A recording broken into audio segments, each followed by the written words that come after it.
Hindi naman kasi ako sasagot sa Young Guns dahil kailangan ko sumagot sa 32 million na bumoto sa akin.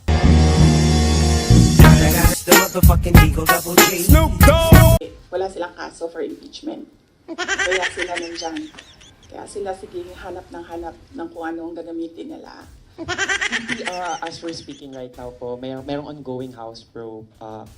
Actually, minutes ago, former Undersecretary Gloria Mercado says you gave her envelopes containing 50,000 each from February to September 2023 when she was with HOPE, or the Health Orchestrate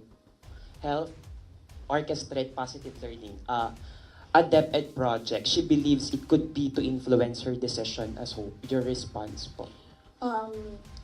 Dapat siguro kung mag-akusa siya ng ganyan, dapat may papel siya. Tulad ng ako, pag inaakusahan ako, pag sumasagot ako, binibigay ko yung papel. Gloria Mercado is a disgruntled former employee of the Department of Education. She was let go because of loss of trust and confidence sa Office of the Secretary. Una niyang ginawa, well, hindi ko alam kung anong nauna, pero naka-strike 2 siya sa akin. Ang una niyang ginawa, nag-solicit siya ng 16 million pesos sa isang kumpanya on paper using my name without any authorization from the Department of Education. Bibigay ni JC sa inyo mamaya yung papel.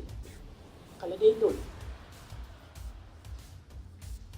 Pangalawa, noong nag-school visit ako sa Cebu, merong lumapit sa akin na teacher.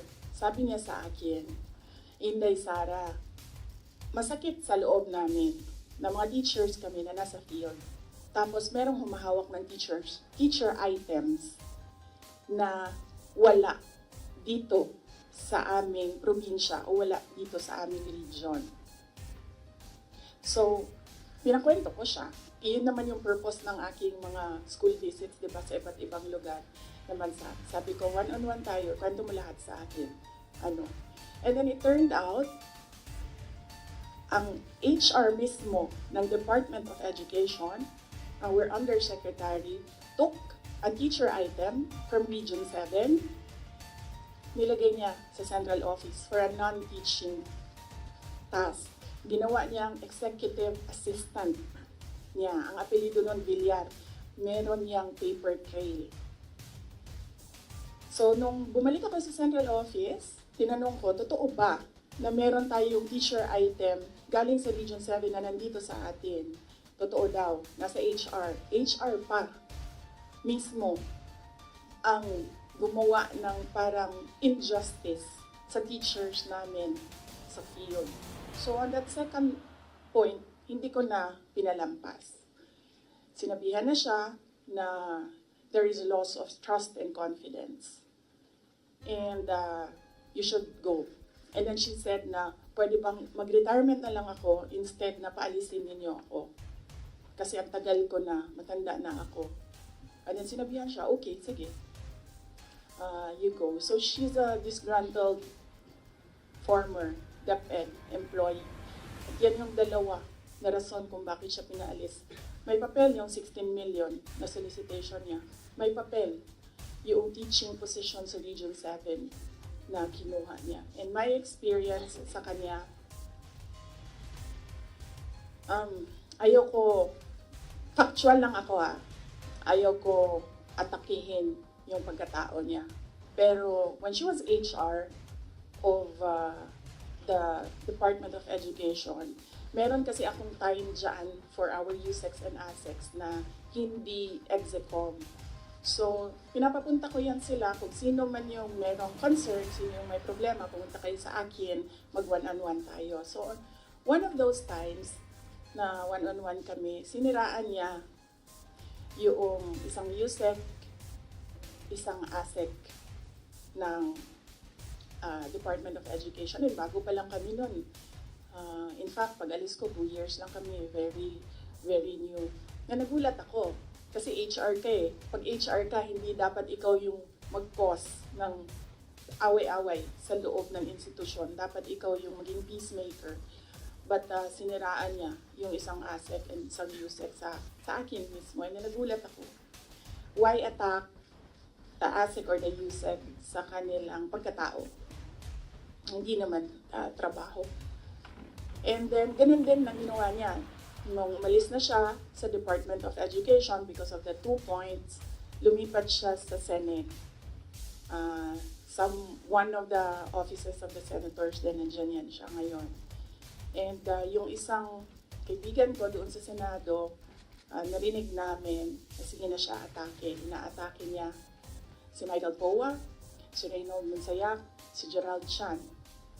Iyan ngayon yung nakapangalan sa kanyang statement. Kaya kami, nung nagbasa siya kanina ng statement, hindi na kami nagulat. Kasi naririnig na namin sa opisina, dyan sa Senate, yung mga pinagsasabi niya after she was let go. I think, hindi lang siguro niya matanggap na kasalanan niya kung bakit siya pinalayas sa Department of Education. Pero hindi din talaga namin matanggap na magsusolicit ka sa isang private company on paper 16 million. And then, kukuha ka ng teacher item sa field, gagawin mong EA sa central office. Hindi pwede yun. VP, in relation to that, since you brought up yung names po ni Attorney Poa and Attorney Monsayak. So, during the probe earlier, she said that yung reason daw kung bakit daw siya nilet go ng DepEd niyo po was that she disagreed daw with Attorney Monsayak's suggestion that bidders in the DepEd computerization program just discuss it among themselves to avoid failed bidding. Ngayon ko lang narinig yan. Sa kanya ko lang narinig yan. Pero ako ang nagsasabi, kasi I was the one who fired her out of the Department of Education. Yung dalawang rason na yon, ang rason kung bakit siya pinaalis sa Department of Education. And as I said, may papel yon. Ibigay namin sa inyo ang papel. Ang HR record ni Villar, nasa Department of Education din. In fact, hanggang ngayon si Villar nasa region. Kasi sinabihan niya yung region bago siya umalis na ilagay yan sa region, wag yan sa teaching position. Pero that person is holding a teaching position. Ma'am, si Congressman Jill Bongalon of the Ako Bicol Party List said na kung hindi naman daw po kayo interested sa trabahong ito, mag-resign na lang daw po kayo. Sabi din po ni Kong David Suarez, Deputy Speaker David Suarez, na most of the congressmen felt na the Vice President, kayo daw po, with all due respect ma'am, sabi po, mag-resign na lang daw po kayo kasi parang hindi kayo interested sa trabaho ma'am. Ano po ang inyong masasabi dito sa sinabi ng quote-unquote young guns of the Congress? Actually, kung mapapansin nyo, hindi ako nakikipag-usap sa kanila. Nakikipag-usap lang ako kay Zaldico at kay Martin Romualdez. Pero pagbibigyan kita, Ren? Yes po. Yes, pagbibigyan kita. Gusto nila mag-impeachment, diba? So apparently, pakiramdam ko at sa tingin ko sa mga nangyayari, wala silang kaso for impeachment. Kaya sila nandyan. Kaya sila sige hanap ng kung anong gagamitin nila. Ngayon, ang track ni Franz Castro, ni Trillanes, is impeachment. Gumawa sila ng isa pang track na resignation. Parang papalabas nila, impeach ka namin for wrongdoing, whatever. And then, itong isang grupo na ito, umalis ka dyan. Kasi kapag hindi ka umalis, kapit-tuko ka. Pero, hindi naman kasi ako sasagot sa young guns. Dahil, kailangan ko sumagot sa 32 million na bumoto sa akin. Hindi sa isa or dalawa na tao. Kaya hindi ako aalis dito. Dahil nilagay ako ng mga tao dito believing that I will work for the country. And that is what we did. We worked. Ngayon ko yung last day of deliberation sa budget, although they're still hoping na magpapakita po kayo. If first come to worst na talagang mapako na po sa 733 million lang po ang ma-approve, what can the OVP do with that budget, ma'am? We will see. Sinabi ko naman na noon, no, yung rason kung bakit hindi na kami mag-participate sa budget deliberations ng Office of the Vice President dyan sa House of Representatives. Dahil nga sinabi ko na dalawang tao lang naman yung nagde-decide dyan, Congressman Zaldico and Congressman Martin Romualdez. At sinabi ko din, yung proof ko kung bakit sila lang dalawa. And may paper trail yung sinabi ko against them.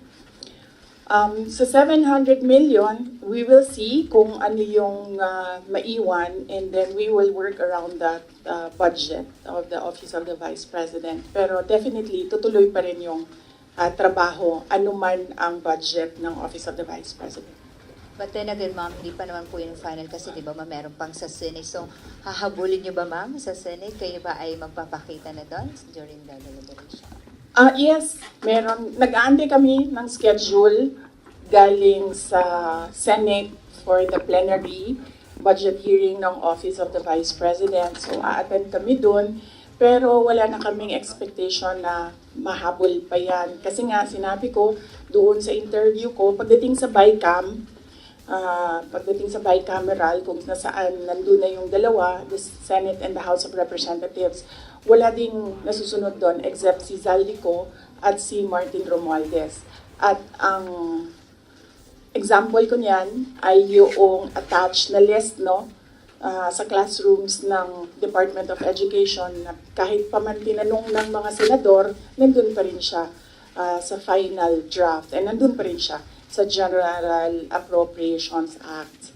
At ang isa pa doon na example ko sa inyo, na sila liglig naman ang nasusunod doon, yung kaguluhan nila at sagutan nila sa AKAP. Wala yung AKAP, di ba? Nakita na lang nila yung AKAP sa bike camp. At sinasabi ni Zaldico, hindi, pumirma ang mga senador eh. So, yun yung example ko na, yun yung proof ko na dalawang tao lang nasusunod dyan. Si Zaldico at si Martin Romualdez.